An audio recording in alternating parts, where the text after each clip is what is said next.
Hey, Stephen Yon here doing the junkyard crawl at Bernardston Auto Wrecking, standing between a couple of cool vans. We just did a video on this 1958 up Divco dividend step van, but let's check this out. Also a step van, literally. This is a Chevrolet P-Series Step van. These things arrived in 1958 and kind of replaced the earlier Chevy double duty vans, which were pickup truck based. This one here is a 5-ton unit, similar to that Divco, and this went after the same customers. You know, again, Divco, Grumman, Metro, and Ford and Dodge all had their own versions of step vans for bread companies, that kind of thing. But this one's a little bit different. We'll get to that in a second. Before we go around to the front of this thing, and again, quarters are kind of tight here, so we'll break this video into a couple different ones, all in the same string. But in the meantime, let's start at the back. And here we have the windows, and somewhere along the line, somebody's added some outdoor lights, perhaps for outdoor events. We'll get to that more in a moment. Of course, the running lights, these are pretty old. These are kind of collectible, these puppies right here, these triangular things. They're old, they're faded, but this sort of thing right here, restorers of vintage trucks kind of like that. And there's 3 hiding in plain sight. And here on the back, this external add-on lock from American, this beast of a lock right here to keep people from getting inside. So what's in the back? Well, let's have a peek. Let's open this door. And then that door, and yeah, okay, so this is basically rigged out originally as either a school bus or a passenger transport. Those windows were not commonly seen on P-Series step vans. But we see up in the ceiling that goofy plexiglass window. It kind of tells you it's like a hippie van almost, but that's not factory. We can see the rotary axe marks where the ceiling was cut out and in that plexiglass bubble, almost like a Ken Kesey electric Kool-Aid acid test kind of a bus. But anyway, home-brewed cabinetry inside, and of course, some transmissions and stuff being stored indoors here at Bernardston Auto Wrecking.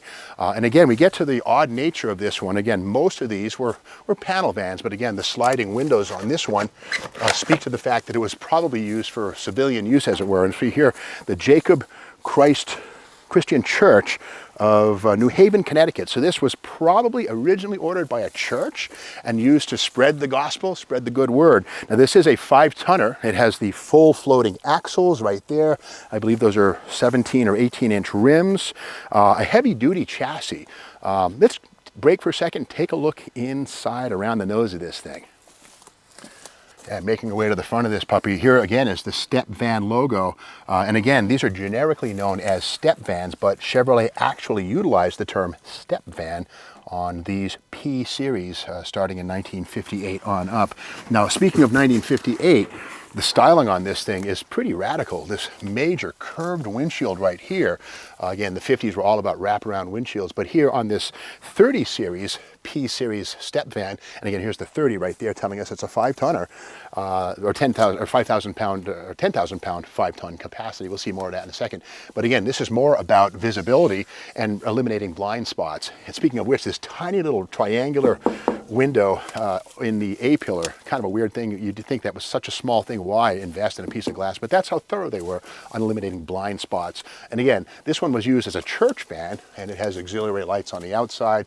And these are add-ons here. They're certainly not from Chevrolet. And these things actually began life at the General Motors truck and bus plant in Pontiac, Michigan, which, by the way, on August 13th of this year, 2022, is going to be home of Roadkill Nights. I think with the 5th edition. I'll be there hosting the podcast. But anyway, the M1 concourse where the Roadkill Nights event is held in Pontiac, Michigan now used to be the GM truck and coach plant, which is where the frame and chassis of this thing were built. But then it was shipped to Union City, Indiana, where General Motors owned the Union City Body Company, and that's where the actual body was installed. So these were sort of done in 2 steps, but again, unlike Grumman or Metro, those are independent companies. General Motors actually owned the Union City Body Company. So this was an entirely in-house project. Now these could also be had with aluminum bodywork, as could the Metro, the Grumman, the Divco, but that added a lot of expense, reduced the weight. But again, for a church bus like this one, the steel did the job. Now the beauty of this thing around the front is that crazy styling that was, I guess, considered pretty modern and interesting in the mid-1950s. To me, it kind of looks like a melting marshmallow, but this was replaced in the mid-60s by the subsequent P-Series van. Here we have them right here. Now these are the value vans. There's one there on the right. And these could be fitted out as campers or, yes, church vans if you wanted, or, you know, delivery vans. But we can see this is the next generation curb van, the P-Series, that was built in tandem with this wraparound. But these things were gone, I think, around by 70. These things were eliminated. The square ones were in force. Now, in a second, we'll go inside, but I dig the folding bus type door. Right here, it's kind of seen better days, but let's take a look inside.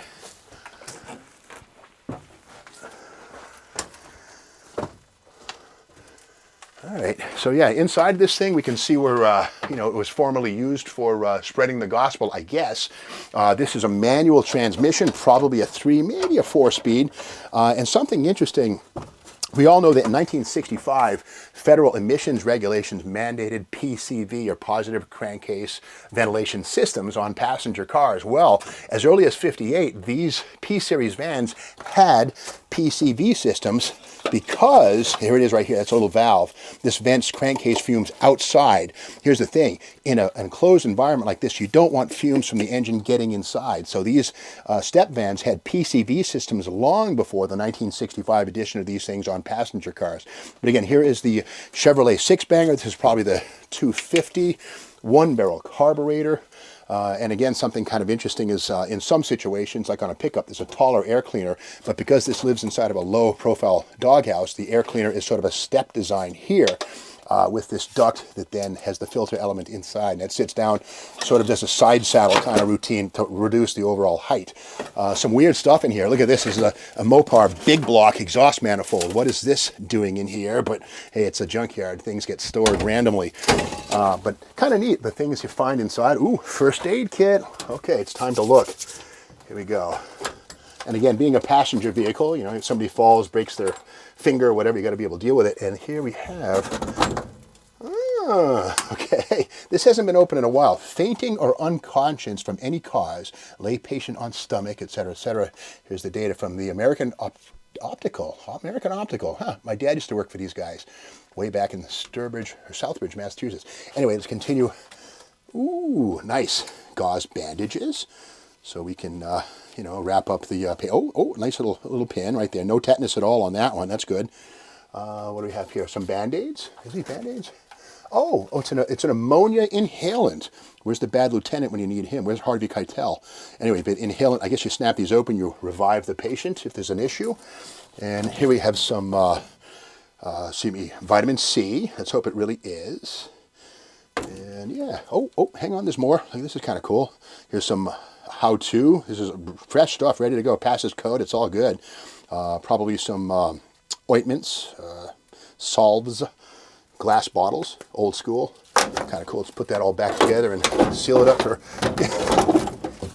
You never know. There might be an emergency and somebody might need it. But the seats in this thing are worthy of an emergency unto themselves. This is one of the seats. Now, this is crazy how less is more these things were. But again, these were about being light.